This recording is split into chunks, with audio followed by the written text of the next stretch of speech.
They warned her not to buy the place, said it was cursed, said the last owner vanished without a word.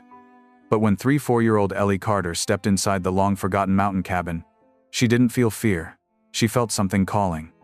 What she discovered beneath the dust and cobwebs wasn't a ghost, but a diary. And with it, a story so heartbreaking, so full of love and loss, it would change the course of her own life forever. Before we dive in, tell us where you're watching from. And if stories of forgotten places and second chances speak to you, hit that subscribe button. Because tomorrow's story might just be the one you never knew you needed. The listing was vague. Rustic mountain cabin. Needs work. Sold as is $12,000 or best offer. Most people would have skipped right over it. Ellie Carter didn't. At 34, with a backpack full of unpaid bills and a heart that hadn't known rest in years, she wasn't looking for perfect. She was looking for possible. After 2 years of freelance gigs, couch surfing, and the slow unraveling of a relationship she never really believed in, Ellie needed something, anything to call her own. She found it in a half-loaded Craigslist ad, posted by someone named L. Weller. The cabin was 4 hours from town, past a gas station that only sold diesel and soda, and up a mountain road so narrow her tires brushed both edges at once. The locals at the diner called it the Widow's Shack, and one man with a beard like a crow's nest told her it hadn't had electricity since 1999. Place is cursed, he added, stirring his coffee. Owner just vanished. Left everything behind. Some say it's haunted. Ellie didn't flinch. Good, she said. Maybe the ghosts will help with renovations. She signed the deed the next day. No inspections. No questions. Just an envelope full of cash, and a notary who didn't bother to hide his disbelief. When she first saw it, the cabin looked like it was exhaling its last breath. The porch leaned to one side. Half the shutters were missing. Ivy had swallowed one entire corner of the structure like nature was trying to reclaim it. But something in her chest whispered, "This is it. This is where it changes." Inside, the air was thick with dust and wood smoke. Spiderwebs stretched like warning tape across doorways. The floorboards moaned under her boots, but the bones were good. Strong beams, real stone hearth, a table with 3 uneven chairs and one bookshelf full of water-stained paperbacks. Someone had once lived here, not just existed, but lived. There were little signs everywhere. A faded embroidery piece above the door that read, "Welcome home," a rusted cast-iron pan still on the stove, and a broken mug on the windowsill filled with dried lavender. Ellie dropped her pack beside the old rocker and let the silence wrap around her like a blanket. Not the silence of emptiness, but of waiting. She lit a candle and sat, cross-legged on the floor, letting her fingers trace the grooves of the hardwood. Each knot and crack felt like a sentence in a story she hadn't read yet. Later that night, she stood outside and watched the stars blink awake through holes in the clouds. The mountain air was cold, honest, and quiet. For the first time in years, her mind didn't race. Maybe it was haunted. Maybe that was exactly what she needed, not a clean slate, but one scribbled with someone else's story. She smiled to herself, pulled the blanket tighter around her shoulders, and whispered, "All right then, let's see what you're hiding." The next morning, Ellie woke to a bird tapping on the cracked window pane, or maybe just the wind. She wasn't sure. Her neck ached from sleeping curled on the floor with her backpack as a pillow, and her breath misted in the cold air. She hadn't figured out the wood stove yet. The first order of business, heat.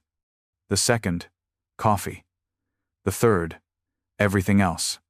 She found a dented kettle under the sink, scrubbed off a decade of grime with the last inch of dish soap, and boiled water on a single-burner propane stove she found in a cupboard.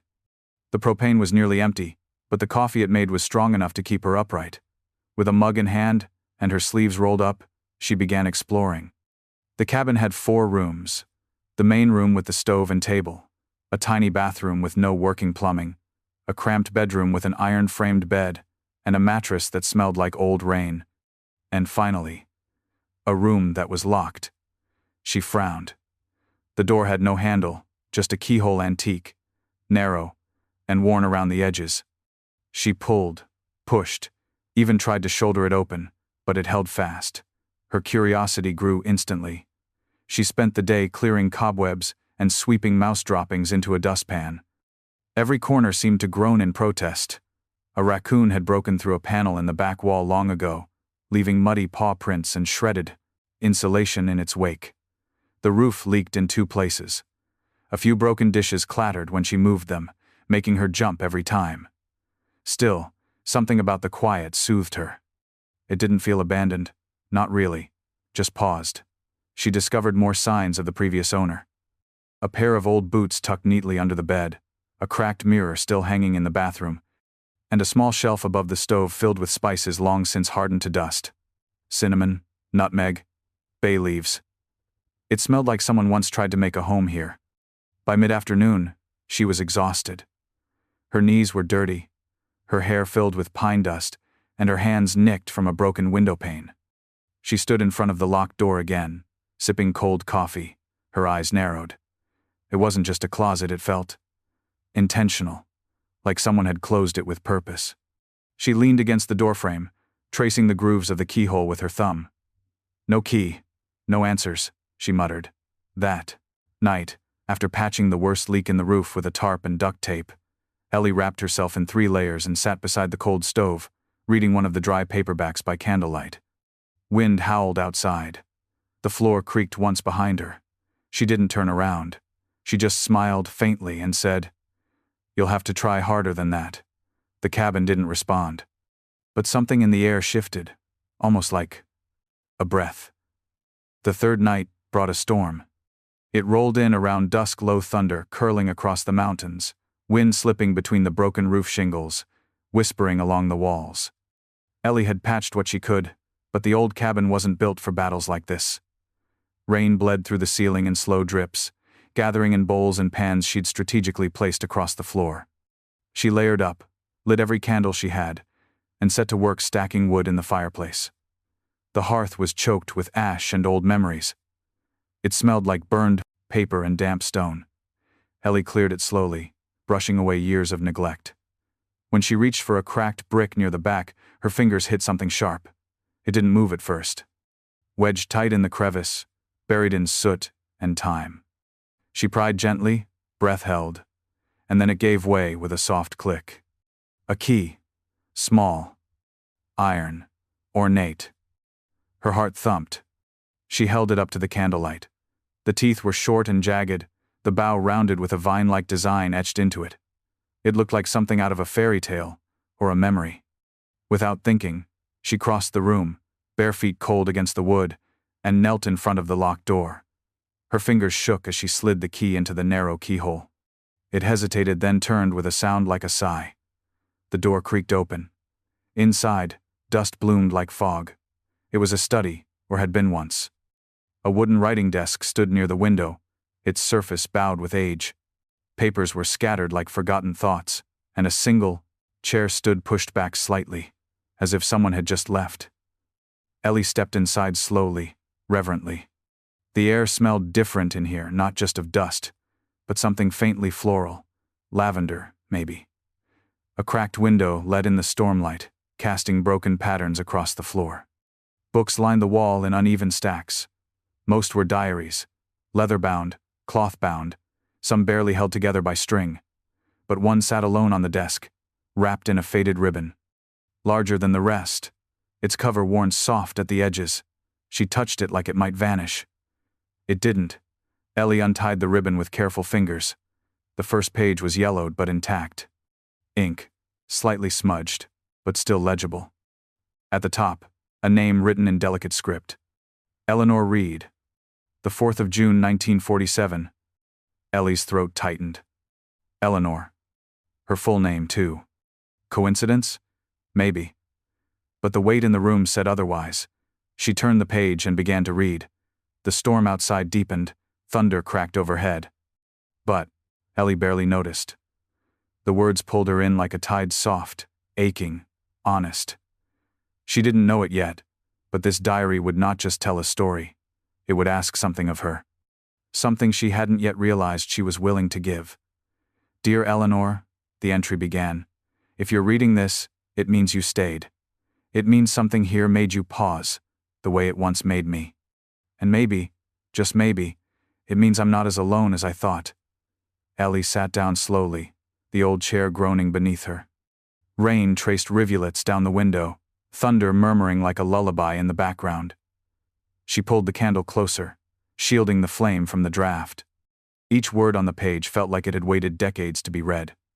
Eleanor Reed was young 22 when she first came to the cabin, fresh from college and full of restless ambition. She wrote about how the world felt too loud, too fast. The cabin had been her grandmother's, long forgotten, offered to her in a will no one else wanted to claim. She'd arrived in spring, when the wildflowers ran riot through the fields and the creek still sang through the valley. She described the same creaking boards, the same fireplace, even the lopsided table. It was imperfect, Eleanor wrote, and so was I. But it didn't ask anything of me. It just let me be.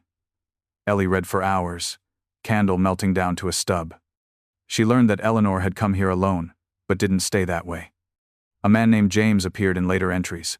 A local, kind, with calloused hands and a quiet voice. They shared coffee, stories, eventually weekends. The entries grew warmer, more alive. He listens, Eleanor wrote. Not to respond, but to understand. I didn't know people still did that. Ellie smiled at that. The intimacy of it. The vulnerability on the page felt like opening a window into a lifelong faded. But then the tone shifted.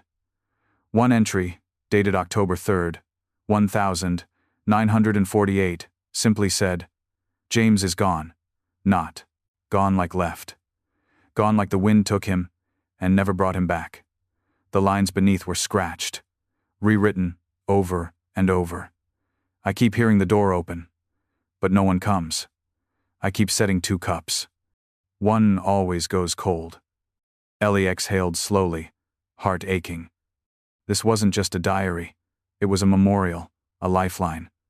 She turned the pages slower now, like holding something fragile.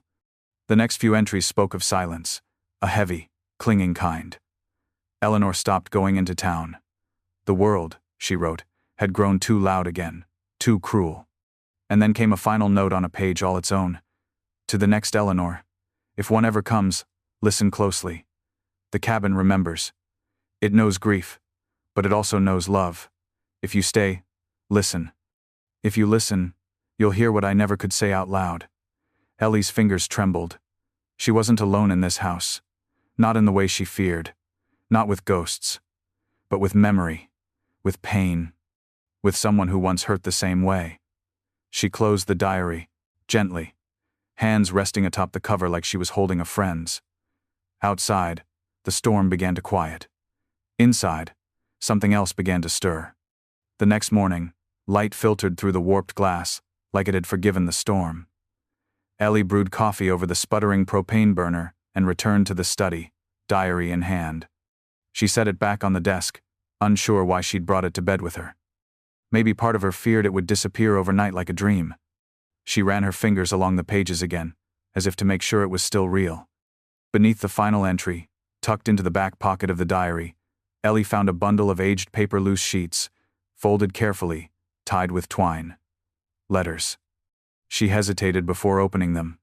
The top one was dated December 21st, 1948, and began with 3 words in a looping, unsteady script. My dearest James. Ellie held her breath.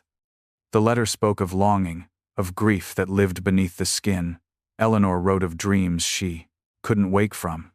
Dreams where James stood at the edge of the woods, always turning away before she could reach him. I talk to you, she wrote, out loud. It's the only thing that makes this place feel less hollow. 1 letter turned into 5. Then 10. Ellie read them all, each one slower than the last. Through Eleanor's words, she traced a descent. Love gave way to loss. Loss gave way to silence. And somewhere in that silence, something had cracked. 1 letter chilled her more than the rest. February 9th, 1949. I hear whispers now. At first, I thought it was just the wind through the eaves. But they say your name, James. I hear it late at night, just after I blow out the candles. Sometimes they hum, sometimes they cry, sometimes they laugh. I know what it sounds like to lose your mind. I just didn't think it would be so gentle. Ellie closed her eyes and pressed the letter to her chest. She hadn't heard anything like that yet. No laughter. No whispers. Not really. But last night, just as she drifted off, she could have sworn she'd heard a lullaby. Faint. Like something remembered by the walls themselves. She reached for the bottom of the stack. The last letter. It was unsent. Unfinished. March 12th. You were never supposed to know. Not really. I told myself it would be better if you didn't. I wanted you to go before it happened. I thought maybe if I kept it quiet it wouldn't become real. But it did. James. The baby is gone. I woke up, and the rest of the letter dissolved into smeared ink. No signature, no punctuation, just a blur of grief and heartbreak. Ellie sat very still. There had been a baby, a child, lost in this cabin. Maybe before James disappeared, maybe after. The timeline didn't matter. What mattered was the pain Eleanor had left behind, packed in paper, tucked into shadows. Ellie rose, suddenly chilled. She looked toward the locked room. It was open now, but it felt different. Something in the cabin had shifted. Not darker, not colder, just closer. That night, Ellie couldn't sleep. She kept the candle burning low, shadows dancing across the ceiling like slow waves. The diary sat on the chair beside her, closed, but humming with presence. She could feel it like it was still speaking, even without words. She'd always believed herself logical, grounded. Ghost stories were charming but fictional. And yet, here she was, listening to the walls. At 2:11 a.m., she heard it. A creak soft, deliberate, not wind. Not a rodent, the kind of sound made by bare feet across old wood. It came from the far end of the cabin, near the locked, now open study. She sat up slowly, heart tapping the inside of her ribs like a question. Just old boards. She whispered it out loud, but it felt like a lie. With a blanket wrapped around her shoulders, she padded quietly down the hall. The door was open, the same as she'd left it, but something felt charged, like walking into a room, mid-conversation. She stepped inside. The candle on the desk flickered hard, even though no window was open. Ellie turned slowly, eyes adjusting. Then she heard it. A hum, soft. Barely there. Just one note, repeated. The kind of melody you don't learn you remember. It was the same one Eleanor had written about in the diary. The lullaby. The one she used to hum to her baby. Ellie's knees weakened. She grabbed the edge of the desk for balance. The room was empty. Of course it was. And yet, something pressed against her chest. Not weight, not fear. Grief. Not her own. Not entirely. She whispered, "I'm sorry." The sound stopped. Silence returned, like a curtain falling. She turned to leave. But something caught her eye. The edge of a blanket poking out from beneath the desk. She knelt and tugged it gently. Not a blanket. A baby's quilt. Hand-stitched. One corner embroidered with a single name. Lily. Ellie didn't move for a long time. She ran her thumb over the stitched letters like a rosary.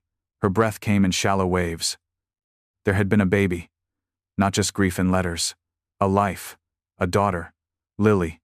She stood slowly, quilt in hand, and walked to the bedroom. She folded it gently, placed it on the rocker, and sat across from it like waiting for a story to continue. That night, the whisper didn't return. No footsteps. No song. Only stillness. And Ellie, sitting in the quiet, holding someone else's sorrow like it had always been hers. By morning, the wind had shifted. Outside, frost rimmed the windows, and the mountains stood still and solemn like witnesses. Ellie made tea, lit a new candle. She didn't want to leave. She wouldn't. The cabin had called her. Not with fear, but with unfinished love.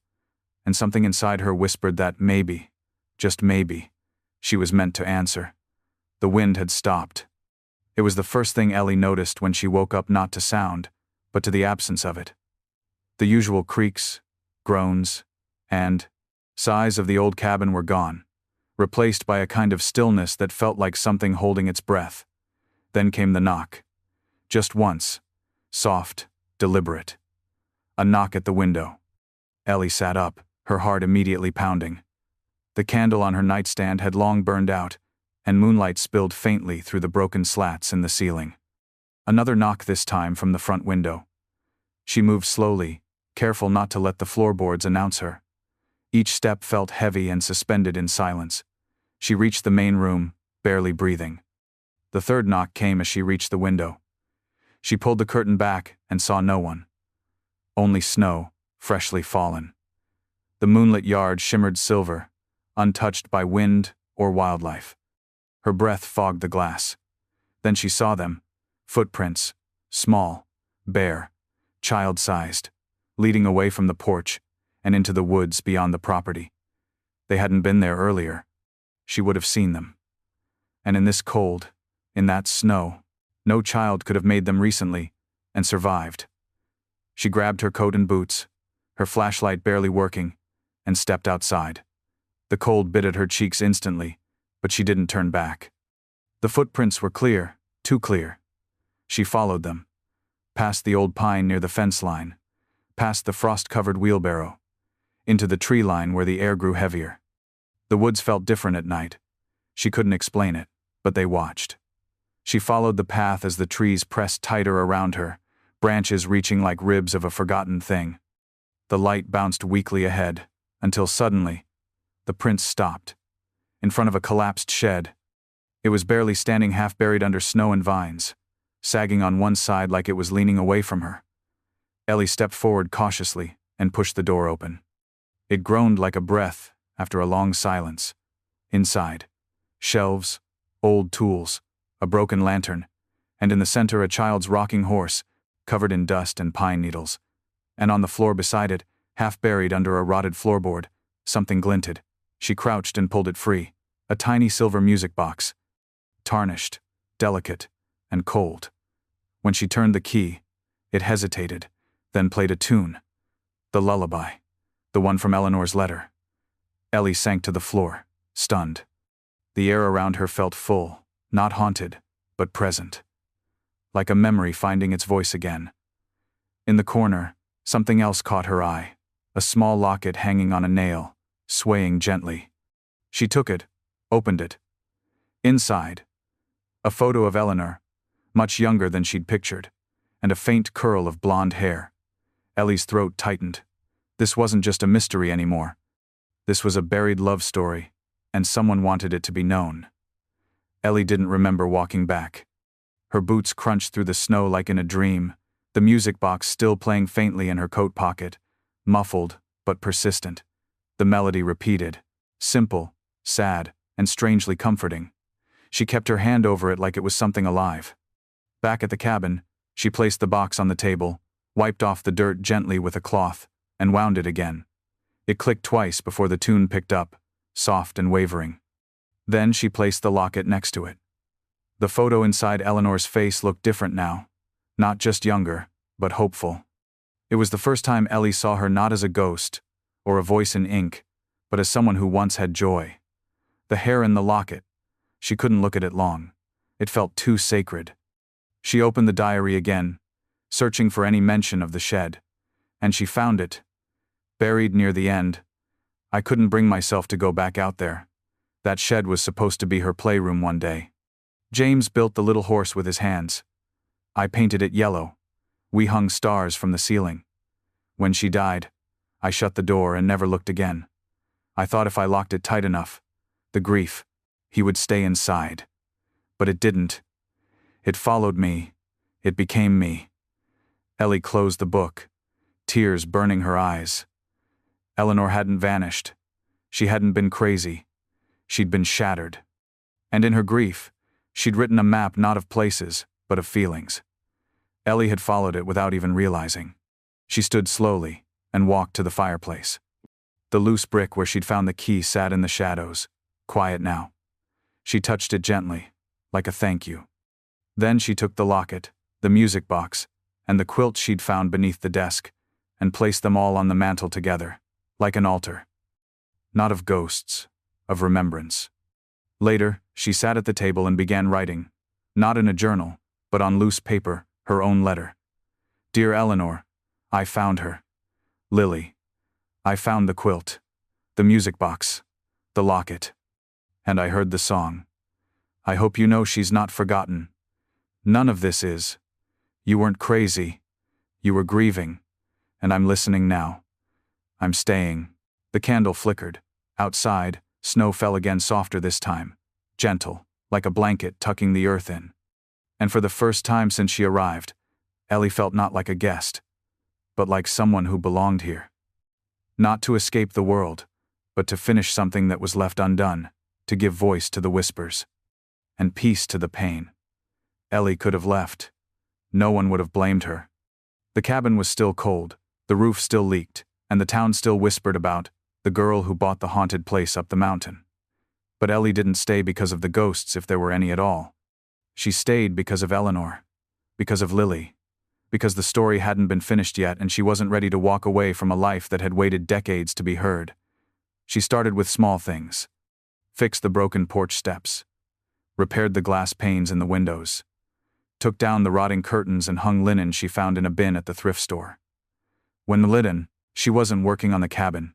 She was writing. Not just Eleanor's story, but her own. The grief she hadn't admitted. The quiet ache that had followed her from one apartment to another, like a bag too heavy to unpack.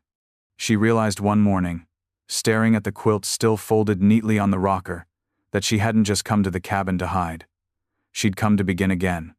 The diary became a blueprint, not of construction but of restoration. Emotional, spiritual. Ellie followed its thread like a path in the woods. She cleared out the shed, cleaned the rocking horse, hung stars from the ceiling just as Eleanor had described. Each nail she hammered felt like a promise kept. She played the music box every night, let it echo softly through the cabin like a lullaby returned home. Neighbors started showing up, quietly at first. A farmer named June brought her a box of firewood without asking. A woman from town offered to help install new gutters. An old man named Charles came to the porch one morning with a thermos of coffee and said he'd grown up hearing stories about the woman who sang lullabies to no one. He said no one had believed her. Ellie replied, "They should have." By the end of the second month, the cabin felt lighter, not less haunted but more whole. One night, as snow fell gently again, Ellie sat by the fire and opened the diary one last time. She read it from beginning to end, this time not as a mystery, but as a gift. And when she reached the final page, the one addressed to the next Eleanor, she added her own sentence at the bottom, "I heard you. And I stayed." Then she closed the cover, tied the ribbon back around it, and placed it in the writing desk drawer where she'd found it. Not to hide it, but to leave it waiting in case someone else ever needed to feel less alone. And in that moment, Ellie Carter realized something she hadn't dared to believe in years. She was home. Spring came slowly to the Placent mountain, like it wasn't sure it was welcome. The snow melted in soft patches first, then full days of sunlight began creeping through the trees. Birds returned to the roofline. Green pushed through cracks in the stones by the creek. Ellie stood barefoot on the porch one morning, coffee in hand, watching the mist lift off the trees. She could still hear the melody of the music box in her mind, even when it wasn't playing. She didn't need it anymore. But she kept it anyway.